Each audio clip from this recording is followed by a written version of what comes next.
Y bueno, desde aquí, desde la Placita Olvera, voy a saludar en esta tarde, porque también tengo que explicarles un poquito lo que estamos haciendo. Es muy probable que por cambios en el equipo, por circunstancias económicas, tengamos que reajustar tiempos y en lugar de esperarnos a la noche a hacer Sin Censura nocturno, lo hagamos a esta hora. Y por eso me da mucho gusto que los amigos de Sin Censura, que los que forman parte, los amigos y amigas, los hermanitos y hermanitas que forman parte de esta familia Sin Censura, digan presente para las mesas de diálogo, para la mesa de investigación contra Línea Sin Censura TV en este reacomodo. Y por ejemplo, le quiero agradecer a 3 amigos que ya están llegando a la mesa de diálogo.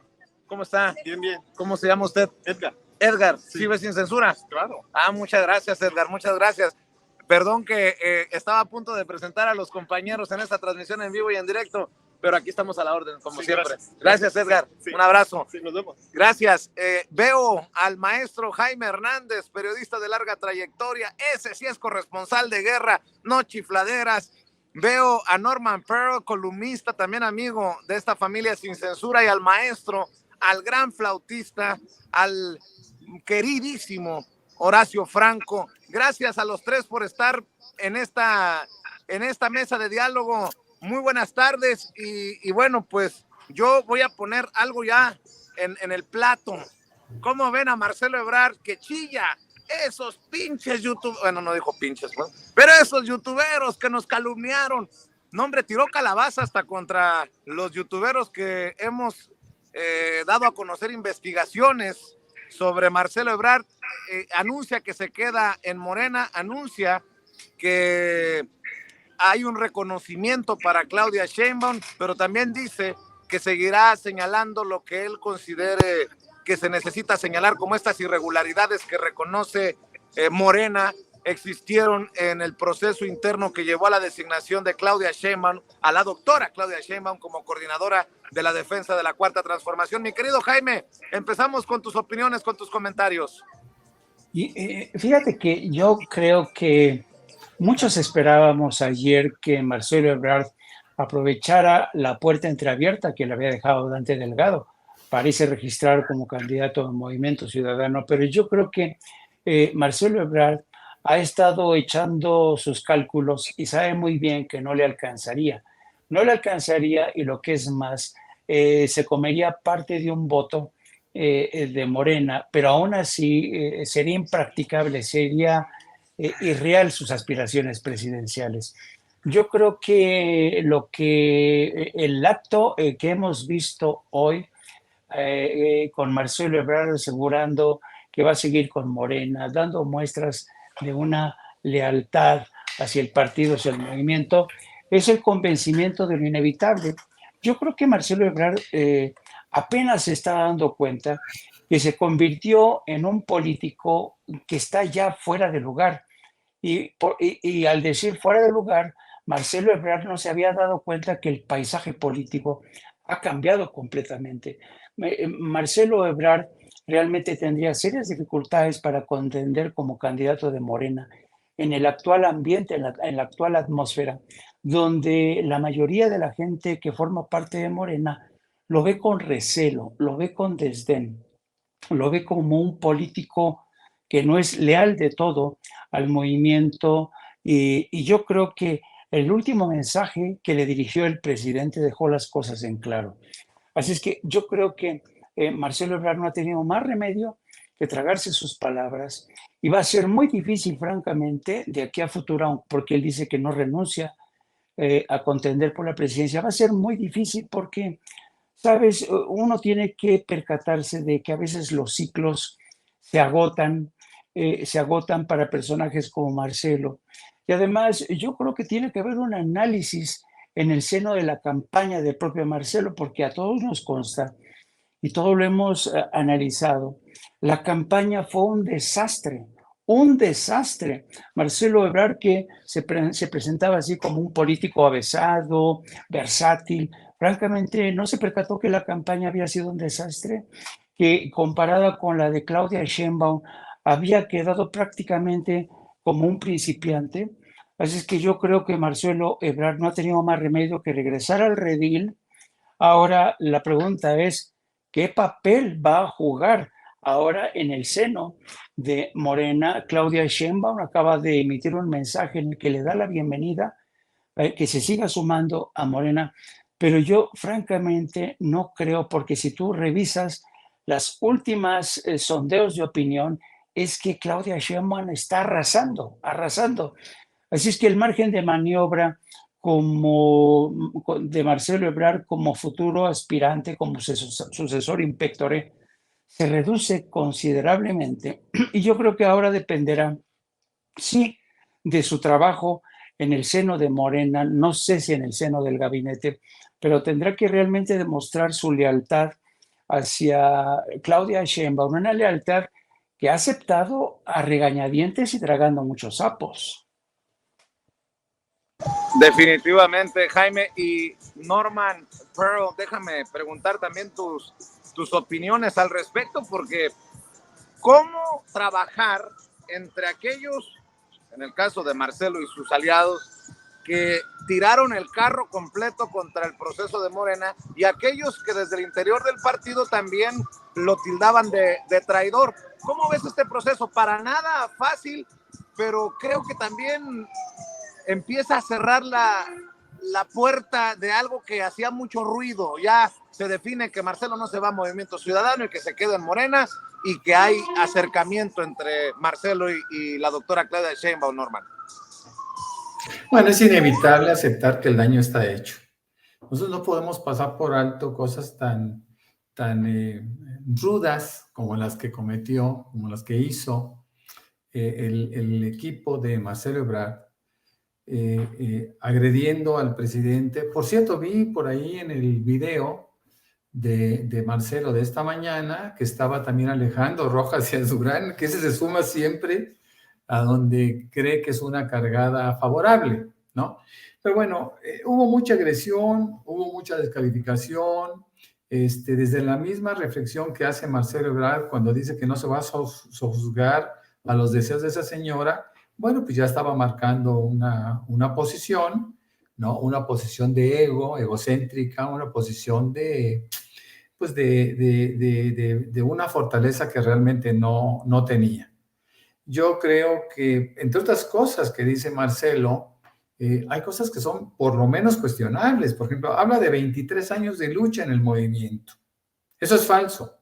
Él siempre se reacomodó en otros partidos.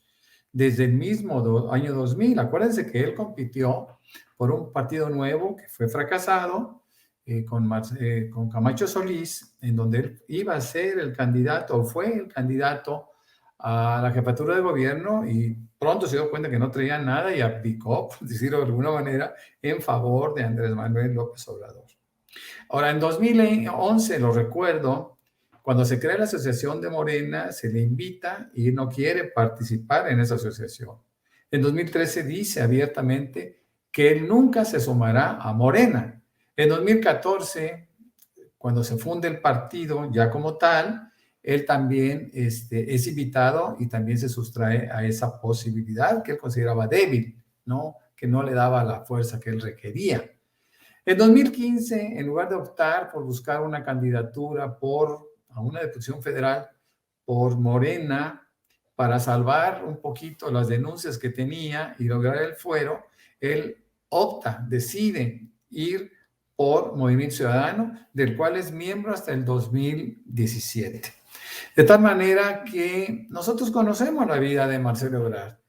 No, esos 23 años de lucha por lo menos no han sido ininterrumpidos, ¿no? Han tenido largos espacios de reflexión en donde él buscaba hacer o acomodarse en el sitio que consideraba más idóneo para su envergadura, para sus capacidades, ¿no? Extraordinarias. Ahora, una cosa que también me llama mucho la atención es que Marcelo es muy temerario, ¿no? Recordando los problemas que se tuvieron en el PRD y cómo los causaron las tribus famosas, En Morena, desde su creación, y es algo que está establecido en el estatuto, se dijo que era imposible que se crearan grupos, fuerzas, ¿no? Tribus, etcétera, etcétera. ¿Qué es lo que sucede con Marcelo Ebrard cuando, de una manera también falsa, dice que ellos ocupan la segunda fuerza dentro de Morena? Eso no es cierto. ¿Y por qué no es cierto? Porque en primer lugar las encuestas, hay que decirlo, fueron encuestas abiertas. Lo mismo que pasa un poquito con Omar García Harfuch. ¿Qué pasa? Bueno, esas encuestas son abiertas y al ser abiertas participan gente de otros partidos. Abiertamente participa gente de la oposición para poder condicionar resultados. Yo le dije en varias ocasiones, si Marcelo Ebrard si la encuesta se hubiera hecho dentro de Morena, Marcelo Ebrard no habría tenido esos resultados. Quizá habría tenido un 5, un 10% de la votación total de la militancia, que por cierto no lo quiere. Y no lo quiere porque lo tiene muy presente, lo recuerda en todas sus aventuras que ha tenido buscando lo mejor para su entorno, ¿no? Es decir, él nunca aceptó sacrificios y siempre dijo, bueno, aquí es donde hay y aquí es donde voy a estar. Cuando en 2017, a fines, lo regresa de su autoexilio, Andrés Manuel López Obrador, le da la circunscripción número 1 con 7, 8 estados, para que los coordinara. La verdad es que coordinó muy poco porque no conocía al partido ni conocía a la gente. A mí me tocó estar en aquel momento dentro de algunas posiciones en Morena y bueno, pude darme cuenta pues, cuál era su tamaño. No así Ricardo Monreal, que tenía una fortaleza diferente, ¿no? Y yo participé con Ricardo Monreal y la verdad es que, bueno, pues son liderazgos totalmente distintos, ¿no? Me llama la atención la forma como se quiere acomodar Marcelo Ebrard en Morena ahora, en donde acepta de una manera muy tímida el liderazgo de Claudia Sheinbaum y que eventualmente sabemos que no va a respetar integralmente. Esa es una reflexión, eso es un punto de vista, querido Vicente, Jaime y Horacio. Así es, Horacio, ¿regresó el hijo perdido? ¿O cómo? Pero le duela a quien le duela, le pesa a quien le pese. También hay que decir que Mario Delgado como presidente nacional de Morena y Claudia Sheinbaum como coordinadora de la defensa de la Cuarta Transformación han arropado, le han dado la bienvenida a esta decisión que toma Marcelo Ebrard con sus aliados. ¿Cómo ves, Horacio?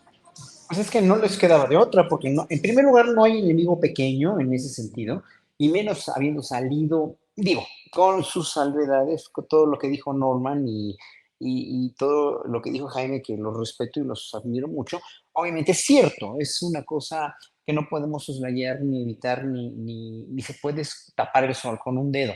Miren, ahorita leyendo todos los comentarios de los tres chats, estoy leyendo todos, excepto uno que acabo de responder ahorita a Ana Madeleine Rivera, porque dice que nosotros somos los culpables por la fama, por la mala fama o las malas, la mala publicidad que se le ha dado a Marcelo. No, yo creo que uno cosecha lo que siembra. Fue por méritos propios, maestro. Claro, uno cosecha lo que siembra, pero miren, como portavoz de los ciudadanos, yo que no soy ni periodista, ni politólogo, ni nada más que un simple ciudadano, lo que les puedo decir, en verdad, es que viendo cómo piensan los ciudadanos aquí en el chat que tengo en este otro teléfono, de los tres chats, de los tres sitios de Sin Censura, no hay más que este comentario de Ana Madeleine Rivera, no hay uno en el que diga que qué bueno que se quede, que qué bueno que haya recapacitado, que qué bueno que Marcelo se quedó en Morena.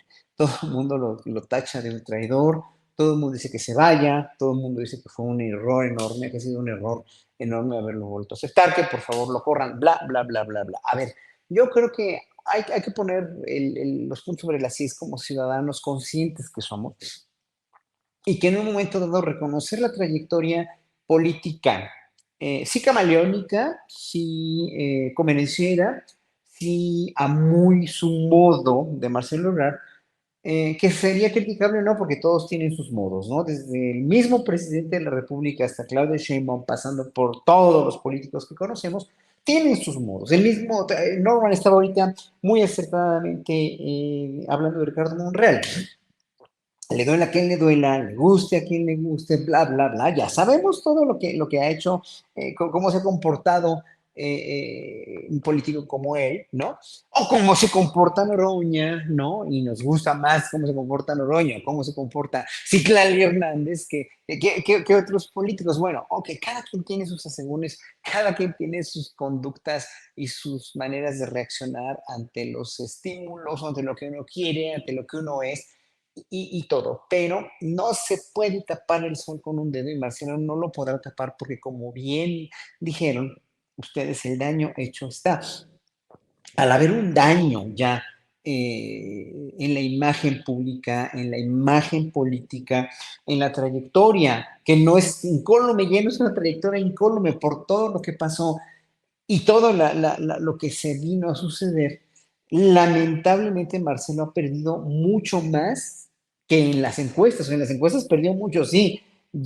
Si lo hubiera reconocido humilde y realistamente, hubiera sido otra cosa, porque no hubiera llegado a la necesidad de hacer esto, de ser esto que es ahora. Entonces, a mí se me hace no de tacharlo de traidor, ni que se vaya de Morena, ni nada, porque no es políticamente justo ni correcto, pese a todo lo que no hizo por Morena, que históricamente hablando lo mencionó y nos ilustró Norma de una manera muy cartesiana, muy bien fundamentada y muy bien planteada, pero finalmente ahí está. Trabajó por este país en el gobierno de Andrés Manuel López Obrador, fue un funcionario funcional para muchos de los aspectos que no, vuelvo a decir que no todos los de relaciones exteriores, por ejemplo, porque mucha gente en Cancillería no le gusta cómo trabajó y mucha gente muy bien, no posicionada, sino con mucho currículum de carrera, personal de carrera, de relaciones exteriores, no le gustaba cómo estaba manejando, no estaban de acuerdo por razones obvias y justas de la cuestión, de muchas cuestiones. Bueno, no voy a ahondar ahorita en eso, pero como alcalde de esta ciudad, como jefe de gobierno de esta ciudad perdón, no, alcalde, no, sino jefe de gobierno de esta ciudad, hizo muchas cosas muy buenas que a muchos nos gustaron mucho, hay gente que lo critica mucho, pero pongamos todo, por favor, en una balanza, ¿no? O sea, no se puede soslayar una carrera política tan brillante en muchos momentos, menos brillante en otra, pero finalmente muy funcional. Vamos a tomarla como una carrera muy funcional y muy, dijéramos, con un rumbo como él la quiso llevar, porque es un hombre inteligente, porque es un político contradictorio, porque no es ningún improvisado, como la señora Xochitl Gálvez, por ejemplo, ¿no? O Marco Cortés, o bueno, toda esta gente tan mediocre. Marcelo tiene todo menos ser mediocre.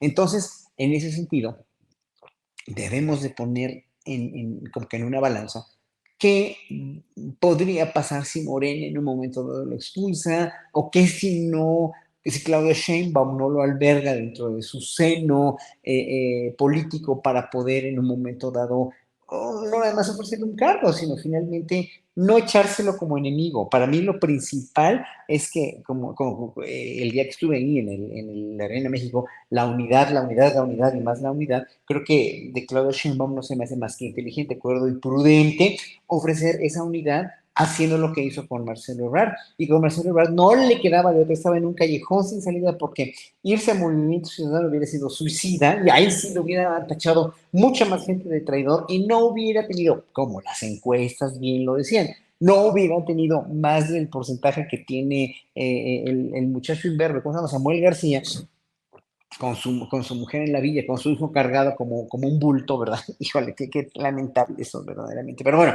no hubiera tenido mucho más aceptación que Samuel García y sabía que era suicida. Esas son decisiones inteligentes de ir a hablar con Claudia, de ir a pedirle audiencia. ¿Por qué? Porque pues, Marcelo va a seguir siendo un político, nos guste o no. Ahora, nosotros los ciudadanos pues no lo vamos a ver con tan buenos ojos tal vez como lo veíamos antes, a menos que se redima y que se exculpe y que siga siendo el político del cual veíamos en la mañanera explicando las relaciones exteriores, siendo un muy buen soldado de la 4T con Andrés Manuel como presidente. Esperemos que lo sea en el próximo sexenio también. Así es. Oye, mi querido Jaime, el presidente hoy se volvió a descoser contra el Poder Judicial y esta hipocresía de Norma Piña de decir, ok, vamos a donar para la reconstrucción de Acapulco lo de los fideicomisos y luego entran los amparos. Bueno, pues agrégale que Giovanna Bañuelos, la senadora del PT por Zacatecas, ya de plano busca ponerle un hasta aquí a ese Poder Judicial y busca modificar ley para que el dinero de los fideicomisos del Poder Judicial se utilice para reconstruir Acapulco.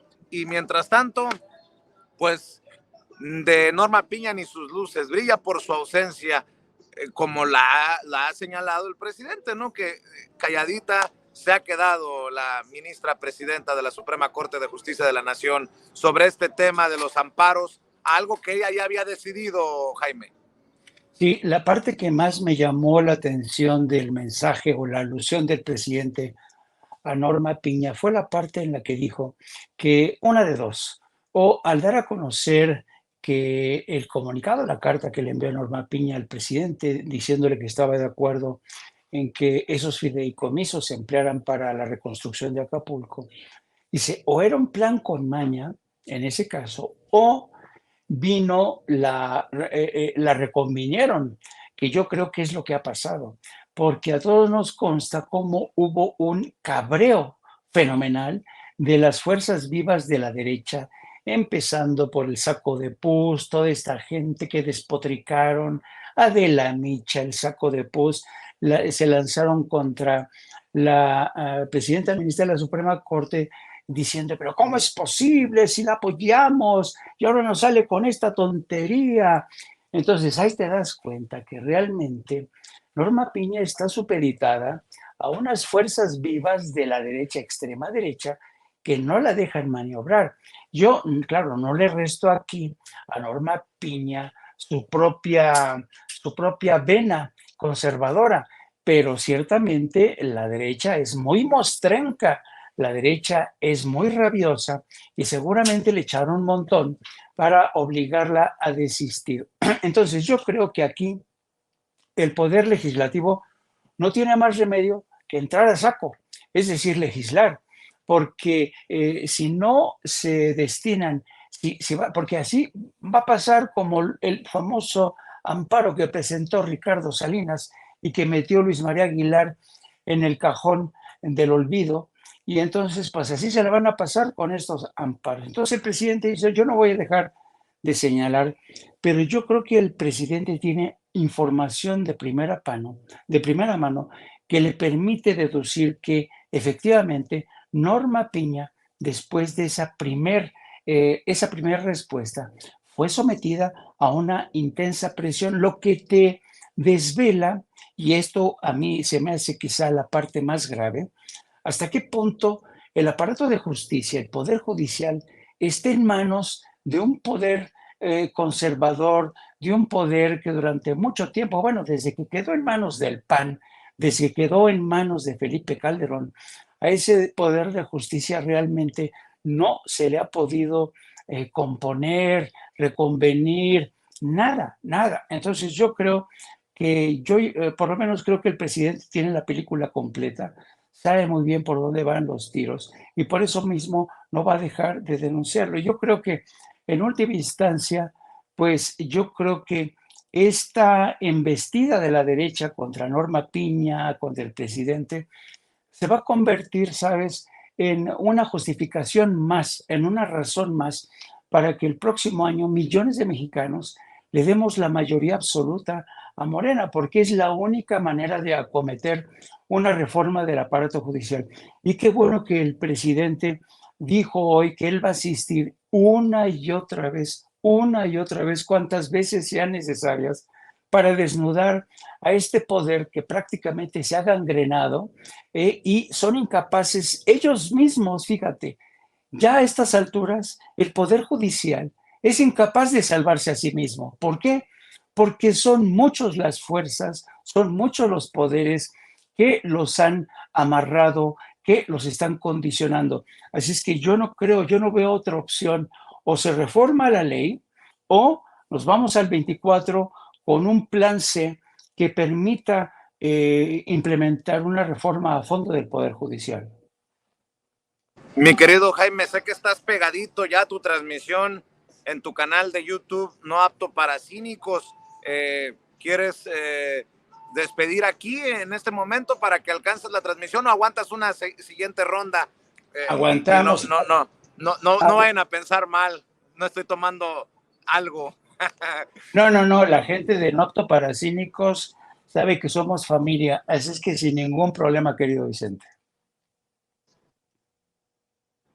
Agradezco en el alma, mi querido Jaime. Norman, también estaba leyendo tu columna y yo le agrego, se quedaron con las ganas de ver sangre entre Omar García Harfuch y Clara Brugada. Y entiendo la molestia de la que tú hablas, porque los enemigos de la 4T querían a Harfuch pues con todas las intenciones perversas y torcidas que te puedas imaginar, pero hay que reconocerle a Omar García Harfuch la altura de miras que tanto le criticamos por no tener a Marcelo Ebrard, que a pesar de haber ganado la encuesta o las encuestas, por cuestión de paridad de género, se baja y dice que en unidad apoya a Clara Brugada, mi querido Norman.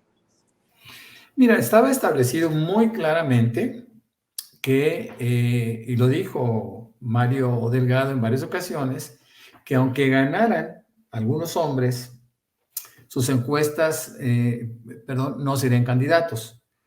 Esto ya lo habíamos visto, lo vimos en 2021 inclusive.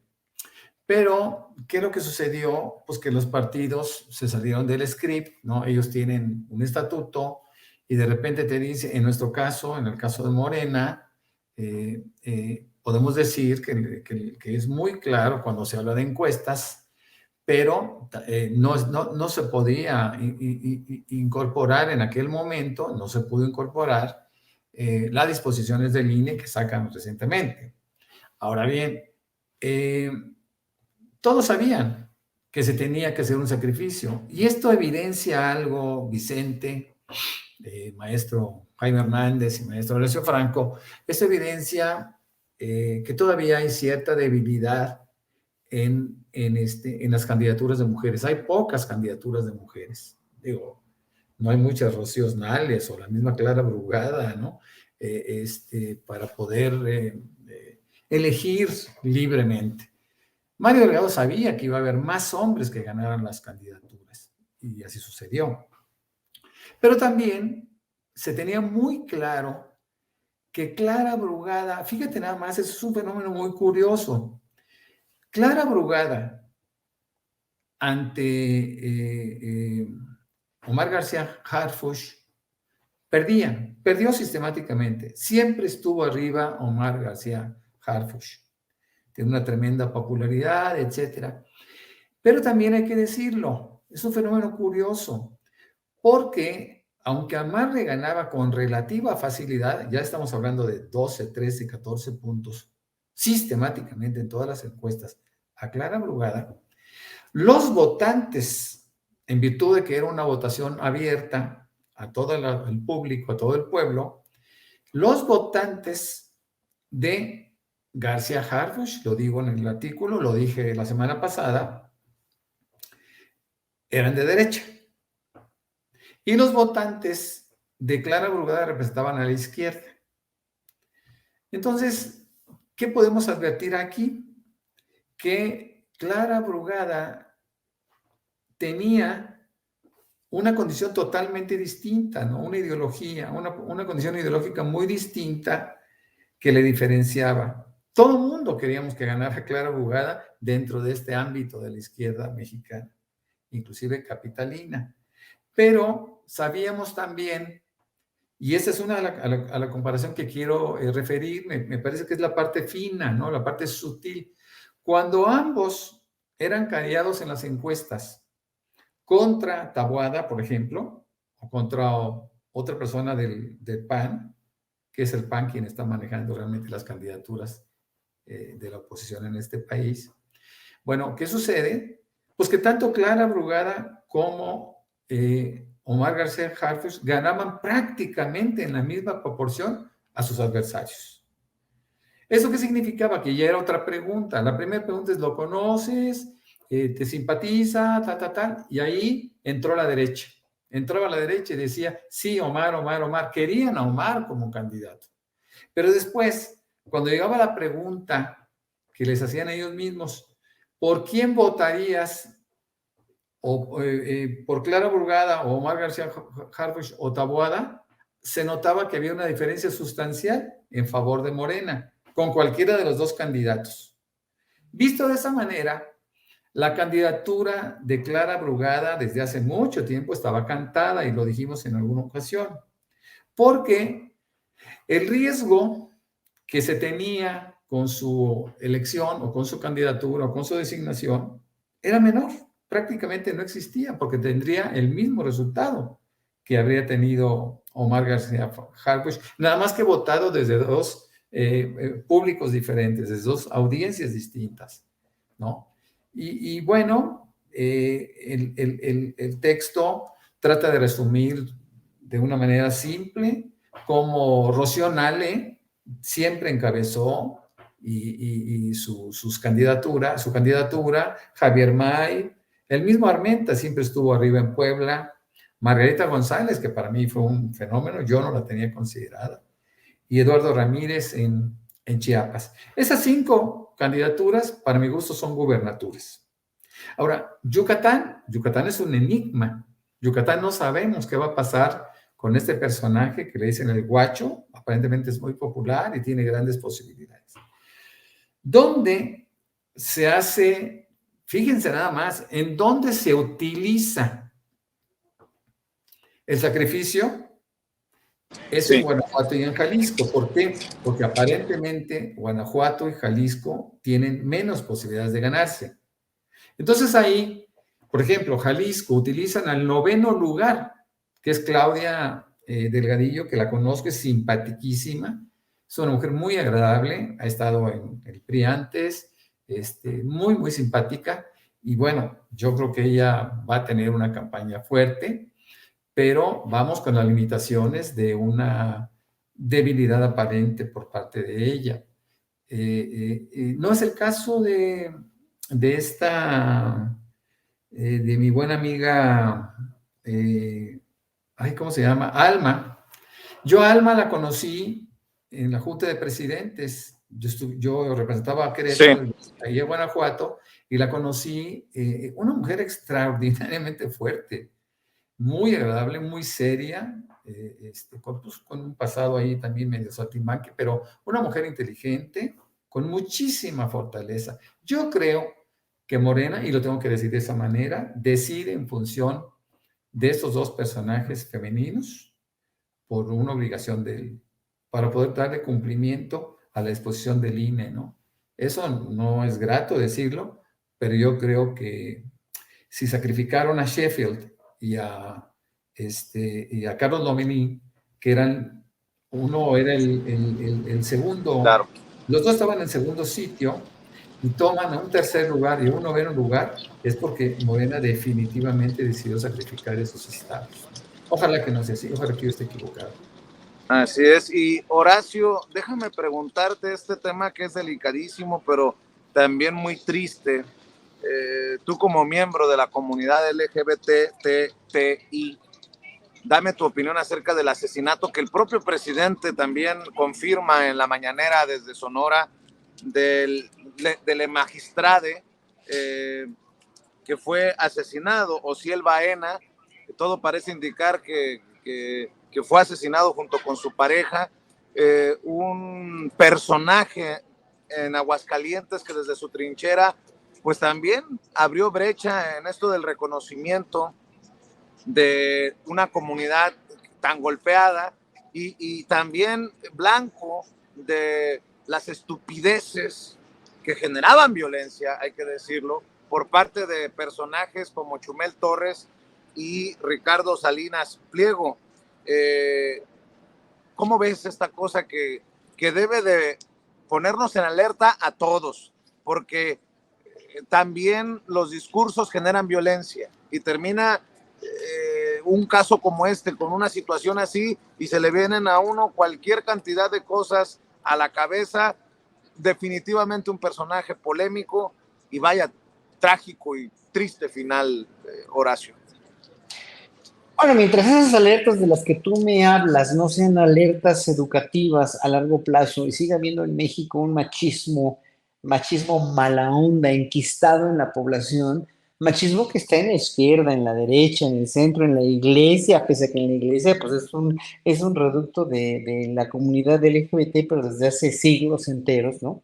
Además que ahí lo quieren enmascarar muy bien y lo han logrado enmascarar, pues no tan bien ya, ¿no? Porque son muy, obviamente nadie puede darle stop, nadie puede reprimir a lo tonto sus instintos sexuales que son finalmente.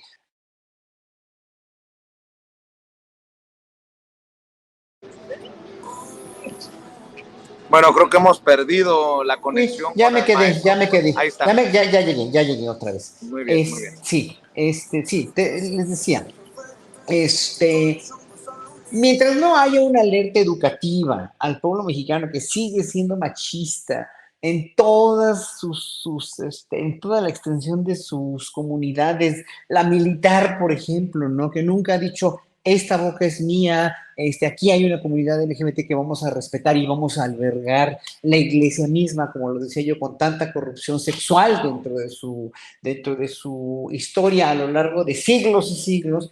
Pero ahora los mexicanos de izquierda o de centro, de derecha, tienen que entender que nuestra comunidad, la comunidad LGBT, ya no es una comunidad que se tiene que excluir dentro de la gama de cualquier comunidad. O sea, es más, aunque no es una comunidad, es gente, o sea, es gente que tiene todas las clases sociales, todas las herencias raciales, culturales, en el mundo. O sea, somos más del 10% de la población, aunque les cueste trabajo reconocerlo, y bueno, pues ahora sí que la única cuestión aquí con un crimen de odio como o si es un crimen de odio, que yo no sé si ya se aclaró o no, de dónde vino, o si fue un asesinato, porque bueno, yo nada más me quedé en lo de la mañanera, que oía a Rosa Isela, a la secretaria Rosa Isela decir que se iba a investigar, pero a mí me parece verdaderamente todavía extremadamente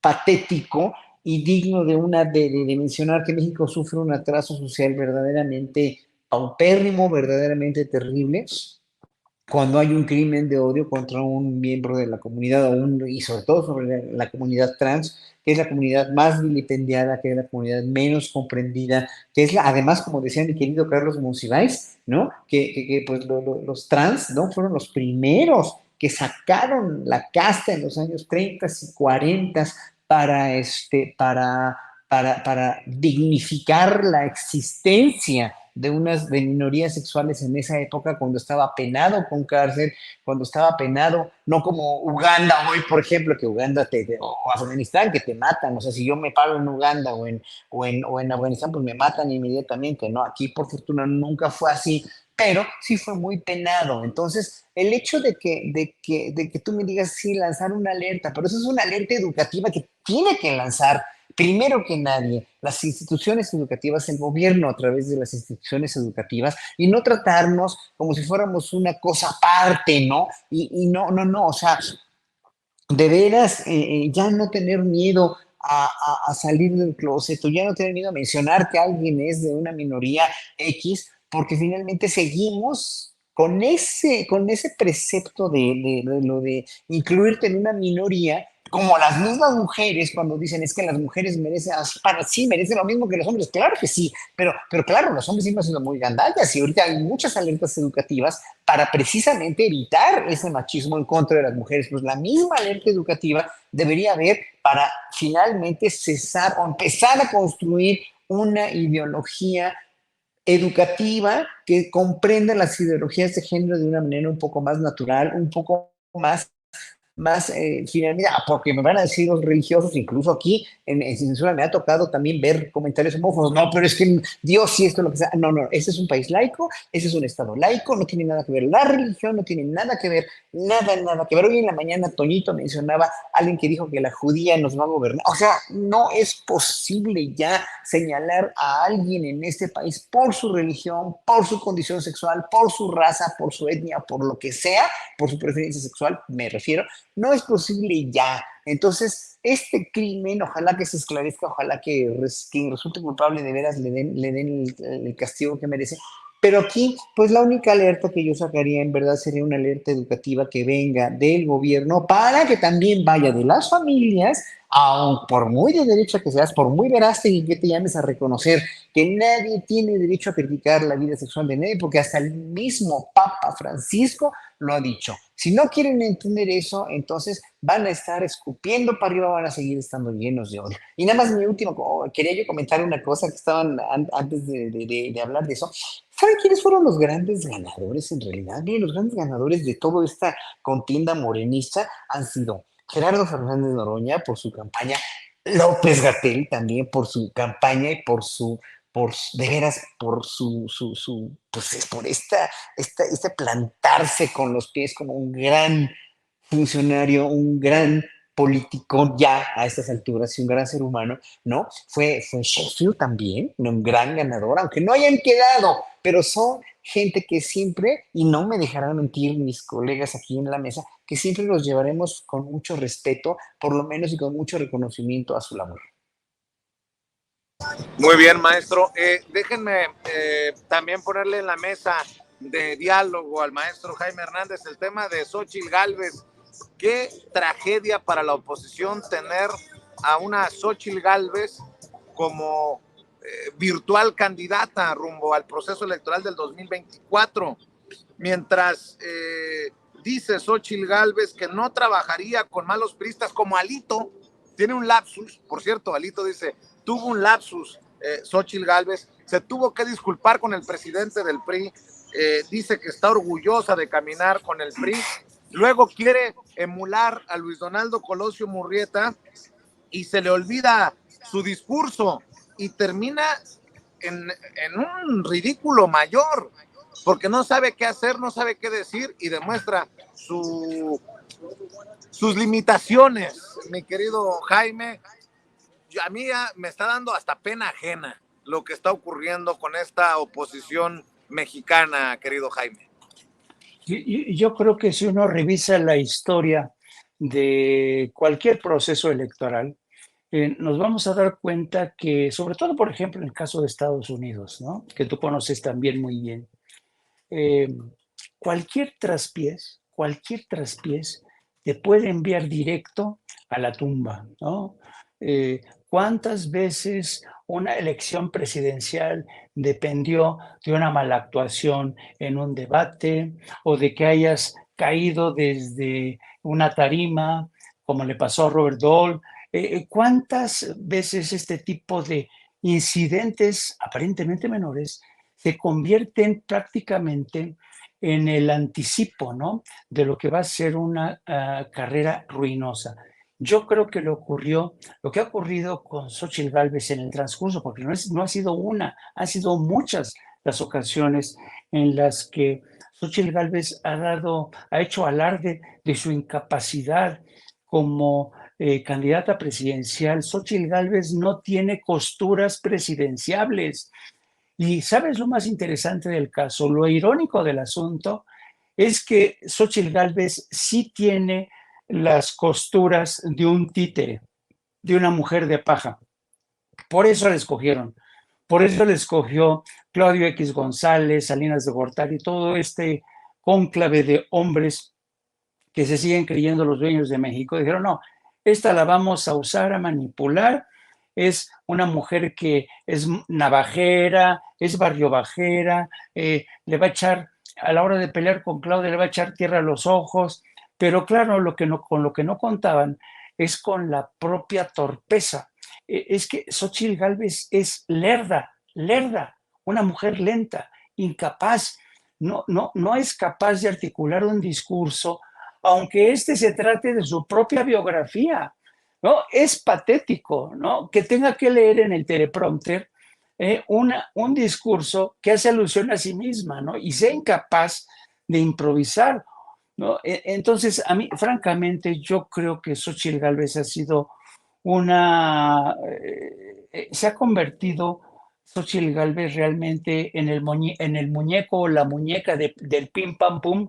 Todo el mundo le pega ve los caricaturistas, no, se han puesto las botas los caricaturistas. Hoy Hernández la pinta con un cerebro que se le ha caído a Xochitl Gálvez. ¿Cuándo habíamos visto eso en la historia de una contienda presidencial, no? Y desafortunadamente eso te da la medida de hasta qué punto la derecha se ha quedado sin idea, se ha quedado sin proyecto y se ha quedado sin candidatos, ¿no? Porque yo creo que si la derecha hubiera hecho un análisis, se hubiera sometido a un proceso realmente entre los partidos, a lo mejor sacan a un buen candidato, pero el problema es que se atuvieron a lo que dijeran los varones, ¿no? Claudio X González, Salinas de Gortari, va a ser esta. ¿Por qué? Pues porque a esta los va a permitir, así como ahora se la pasan ninguneando a Norma Piña y le dicen lo que tiene que hacer y lo que no tiene que hacer, pues así están preparándose, pero saben ellos, yo creo que ellos ya saben, yo creo que ellos ya saben que la de Xochitl Gálvez va a ser una derrota estrepitosa. Nada más hay que ver las encuestas de hoy. Es brutal, brutal la diferencia que marca ya Claudia Sheinbaum. Y hemos visto realmente la vitalidad, la efervescencia que causa Claudia Sheinbaum si va a Yucatán o a Monterrey. La gente la rodea, la abraza, ¿no? Realmente es una candidata que ha ganado muchísimo. Y yo también estoy de acuerdo con mi querido amigo Horacio Franco en el sentido de que muchos han crecido. Fernández Noroña, Hugo López-Gatell, el propio Omar García Harfuch ha crecido de una forma impresionante a pesar de la campaña tan terrible, de la campaña negra que le echaron un montón, ¿no? Y yo creo que poco a poco estas gentes, desde Sheinbaum hasta Gerardo Fernández Noroña, Omar García Harfuch, son candidatos, son personalidades que han demostrado que son capaces de sobrevivir al fogueo electoral, a las campañas sucias, a las campañas negras, y eso dice mucho, ¿no? En cambio, si tú te asomas a la derecha, Dios mío, va a costar mucho trabajo, francamente, Vicente, rescatar a Xochitl Gálvez del fondo del basurero el día de las elecciones. Querido Jaime, ahora sí, para que corras a no apto para cínicos, ¿por qué no cierras, maestro? No solamente con tu despedida, sino con tus redes sociales para que la audiencia de Sin Censura te busque y te apoye, porque amor con amor se paga. Así es, mi querido Vicente, me da mucho gusto que estés en Los Ángeles con nuestra gente ahí en la Placita Olvera, tan legendaria. Tiene una historia tan preciosa esa Plaza Olvera, y qué bueno que vayas a estar cubriendo también lo del presidente. Te agradezco como siempre infinitamente. También me da mucho gusto haber coincidido de nueva cuenta con mi querido Horacio Franco y con mi admirado Norman Pearl. Doy gracias a los tres. Me pueden seguir a mí en mi propio canal de YouTube, No Apto para Cínicos. Búsquenos, denle la campanita para que les avise. También síganme a través de mis redes sociales, @JaimeJourno, donde cada semana publico una columna que tiene que ver con política internacional, nacional, reflexión. Es el reencuentro con el que siempre ha sido mi primer amor, que es la prensa escrita. Gracias a todos y les mando un abrazo. Gracias, mi querido Jaime, el querido Jaime Hernández, hablando con nosotros sin censura. Norman Pearl, ya escuchábamos las reflexiones de Jaime sobre Xochitl Gálvez, y del otro lado el presidente Andrés Manuel López Obrador dice, la que me va a relevar obtendrá más de 31 millones de votos, o sea, como diciendo, estoy seguro que Claudia Sheinbaum, a quien le di el bastón de mando, va a tener más votos que yo. Eso sí son palabras mayores, que vengan del líder histórico del movimiento de regeneración, de transformación de nuestro país, Norman. Sí, esta es una pregunta que hace muchos años era muy recurrente, cuando decían, bueno, es que el candidato Andrés Manuel López Obrador está a la altura de Morena, y yo les decía, no, Morena no está a la altura del presidente. Pero ¿qué sucede ahora? Efectivamente, Claudia Sheinbaum, todo parece indicar que ganará con una ventaja igual o superior a la que tuvo nuestro actual presidente, pero también hay que reconocer que una buena parte de esa popularidad y de esa intención de voto tiene mucho que ver con los actos de gobierno que ha tenido el presidente de la República, y todo el mundo asume también que Claudia Sheinbaum será quien le dé continuidad, una continuidad muy justa a los trabajos que iniciara este gran presidente que tenemos. De tal manera que, bueno, pues lo único que podemos pensar es en esos 60% contra un 15, un 18 de alguno y otros 6 o 7 del otro. Me parece que eso sería lo más justo, porque ese es el pensamiento del pueblo mexicano, ¿no? Así es como estamos pensando todos. Entonces, lo único que podemos pensar, reiterando esta palabra, es la posibilidad de que la 4T avance de una manera muy plena y que todas las expectativas que tenemos de carácter político, social, se puedan cumplir y satisfacer de una forma muy plena para beneficio de toda la población, mi querido Vicente. Para mí siempre ha sido un gusto estar en Sin Censura, estar en contacto con la audiencia, y un placer ahora, Vicente, es coincidir nuevamente con el maestro Jaime Hernández y con mi querido maestro Horacio Franco, que a través de las redes puedo entender por qué lo quieren tanto. Muchas gracias. ¿Dónde te leen, mi querido Norman? Bueno, yo estoy en X o X como Norman F. Pearl. Me encuentran ahí y me encuentran en Facebook. Y me pueden leer en diferentes portales que me hacen el favor de difundir mi columna. Mi columna se llama Poder Popular y se difunde en Noticias MX, en Reporte 32 MX, La Lupa MX y Los Reporteros MX. Muchas gracias. Te mando un abrazo, mi querido Norman Pearl. Gracias por estar aquí con la audiencia de Sin Censura. Y para cerrar, maestro, a ver qué te parece el tema que te propongo. El PAN dice designar a Santiago Taboada, el alcalde en Benito Juárez, como el candidato único para ir por la candidatura del frente opositor, o del frente guango opositor, como le llama Gerardo Fernández Noroña, en la Ciudad de México. Pero responden desde el PRD y desde el PRI que aún no hay candidato. Peor aún, Sandra Cuevas dice que ella no se va a bajar, que ella sigue hasta donde tope. ¡Qué relajo, mi querido Horacio! Mira, porque estuve oyendo el discurso o el video que sacó este señor Marco Cortés, tan tibio, tan mediocre, pues es la misma, de veras denota un IQ verdaderamente, híjola, es patético, ¿eh? Perdón que lo diga así, yo no quiero que suene como discriminación ni para hombre ni para mujer, porque para mí discriminar a cualquier ser humano es terrible, pero tienen un grado oyendo a Xóchitl Gálvez, oyendo a Marco Cortés, es tan visible, tan evidente, tan obvia su carencia de inteligencia al poder hilar ya no digamos una narrativa política para el siguiente sexenio, para los siguientes gobiernos o para México, o para la segunda mitad la segunda mitad de la década de los 20 en México hasta 2030, pero no tienen idea de nada, o sea, de veras no tienen idea de nada. Y no es que lance yo esto al vapor o lance esto como, no, a mí al contrario, yo no odio a nadie, ¿no? Y esta gente lo único que me provoca en verdad es una gran tristeza, porque cómo llegaron hasta ahí con esa mediocridad tan supina, con esa manera de no poder de veras, ya como político con tantos años de expertise como tendría esta señora Xochitl Gálvez, una congruencia para poder improvisar después de que o sea, imagínate, es como si a mí me entrevistaras, Vicente, que espero que pronto platiquemos en una entrevista sobre cuestiones ya más personales mías y musicales y de la cuestión de cómo llegué hasta donde estoy ahorita hablando contigo, con el gran Norman Pearl, que tanto quiero y admiro, y también con Jaime y con todo el público de Sin Censura, que en un momento dado no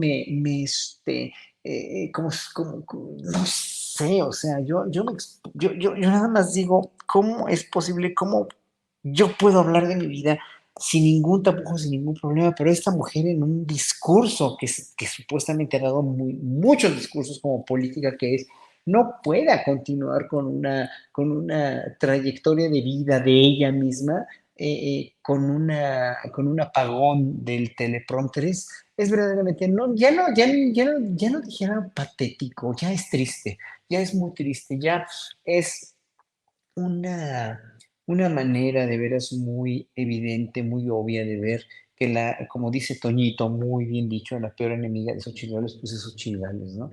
Y quizás lo más triste es que ella no se ha dado cuenta, ¿no? Ella no se ha dado cuenta y no queda más que decir que, pues es triste todo lo que pasa en el PAN, es muy triste todo lo que pasa en el PRI, porque al no haber candidato, además promover o estar con una candidata que le echa mierda totalmente a Alejandro Moreno, como lo hizo ya 2 veces, y luego pues obviamente corregir, ¿verdad? Porque no le quedaba de otra, porque, por conveniencia, ¿no? Y luego, no sé, el PRD dando patadas de ahogado, que es un partido que ya no existe más que son 4 chuchos, ¿no? Me da mucha pena, o sea, me da mucha lástima porque todo el sexenio, este sexenio se la han pasado queriendo dar golpes bajos, echar mentiras, en vez de construir un proyecto alternativo a la 4T que hubiera podido en un momento dado resarcir cosas que eran reparables, que eran resarcibles, que eran mejorables dentro del gobierno de Andrés Manuel López Obrador, pero como no vieron por dónde, porque en realidad Andrés Manuel venía, voy derecho, no me quito, y si me pegan me desquito, digo, con todos sus actos, ¿no? Nunca pegó ni se desquitó, porque nunca ha sido vengativo el presidente ni ha sido represor, pero en ese momento, en el momento en que dices, es que, ¿cómo no han tenido nada para contrarrestar todo lo que dicen que es de porquería la 4T, ¿no? Y el gobierno de López Obrador, cuando no tienen nada y cuando sacan estos videos o estas acciones tan pueriles, tan mediocres, tan llenas de pues, lo que dijo Lili Tellez sobre Dussel, dices, no, es que no es posible verdaderamente tanta mediocridad, o sea, es la palabra mediocre sin ningún fundamento realmente político, ciudadano, ético, filosófico, etcétera. Entonces, el nombramiento de Santiago Taboada, a quien pues, conocí yo cuando fui diputado constituyente, que todo el mundo sabe que ha sido el peor error de mi vida y que no me vuelvo a meter en eso jamás en mi vida, ni como funcionario, ni como diputado, nunca más en mi vida, ¿no? Y ya lo dije públicamente, si en el sexenio que entra, por mucho que me vean ahorita en los eventos de Claudia Sheinbaum o apoyando a Clara Brugado, apoyando a Morena, si me ven, por favor, en un puesto público como legislador, miéntenme la madre y rómpanme el hocico, porque no lo voy a hacer nunca. Voy a ser siempre artista ciudadano y una persona muy feliz fuera de la política. Pero cuando estuve ahí como político, como constituyente de la Ciudad de México con Santiago Taboada, pues sí, una persona muy amable, una persona dijéramos, sí, pero caras vemos, corazones no sabemos, hasta que no conocemos ya todo lo que supuestamente se dice que ojalá se pruebe ya y ojalá se tomen medidas y ojalá todas las acciones de la Fiscalía de esta ciudad de Bastián Godoy, quien ojalá que se quede de veras como procuradora, ojalá repita, ojalá la ratifiquen, ¿no? Saquen toda esta cosa que está pasando a la luz ya, con pruebas y con investigaciones verdaderamente inteligentes, brillantes y certeras. Ojalá sea así, ¿eh? Ojalá sea así, porque se lo deseamos al país, se lo deseamos al Poder Judicial en este país. Mi querido Horacio, ¿por qué no cerramos también invitando, maestro, a tus redes sociales, a esta audiencia tan activa? ¿Cómo no? Mis redes sociales son Horacio Franco en X y en Threads y Horacio Franco Flautista en Instagram y Facebook.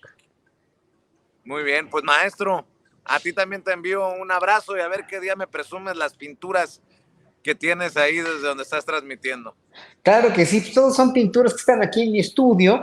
Yo fui modelo para todas, ¿no? Me pintaron a ese que está ahí, que está diciendo, ay, ¿por qué de veras? ¿Por qué esos chilgalgos? Así, ese soy yo. Es un Jonás, me está tragando la ballena, me está llevando la fregada ahí, ¿no? De un oratorio que hicimos, una obra religiosa que hicimos en los 90s de un gran pintor amigo mío, Rodrigo Cruz, y luego tengo más retratos ahí míos, y bueno, ya les contaré poco a poco la historia de esos cuadros, pero pues muchas gracias por esta invitación siempre. Un honor estar verdaderamente con Norman y con Jaime, a quienes tanto quiero y admiro. Y contigo también, querido.